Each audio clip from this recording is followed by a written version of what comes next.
people in the church who are actually poisonous. Kuna watu kanisani ambao kwa kweli wana sumu. They are poisonous to other people. Wako na sumu wanapea wengine. They don't help others. Hawasaidii wengine. When they catch your ear, they remove you from the Lord. Wanaposhika sikio lako wanakutoa kwa Bwana. That's why I wanted to go deep. Ndio sababu nilitaka niingie kilindini.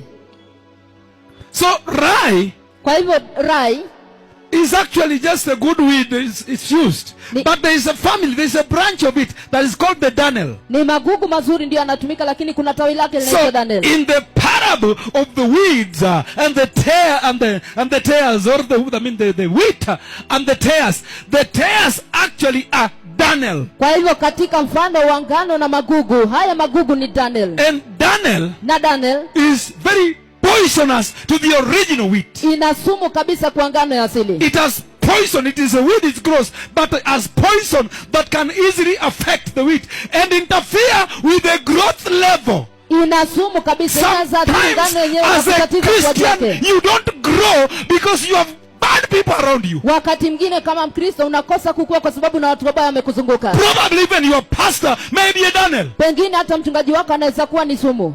It doesn't help you to grow. Hakusaidii kukua as a Christian. Kama Mkristo.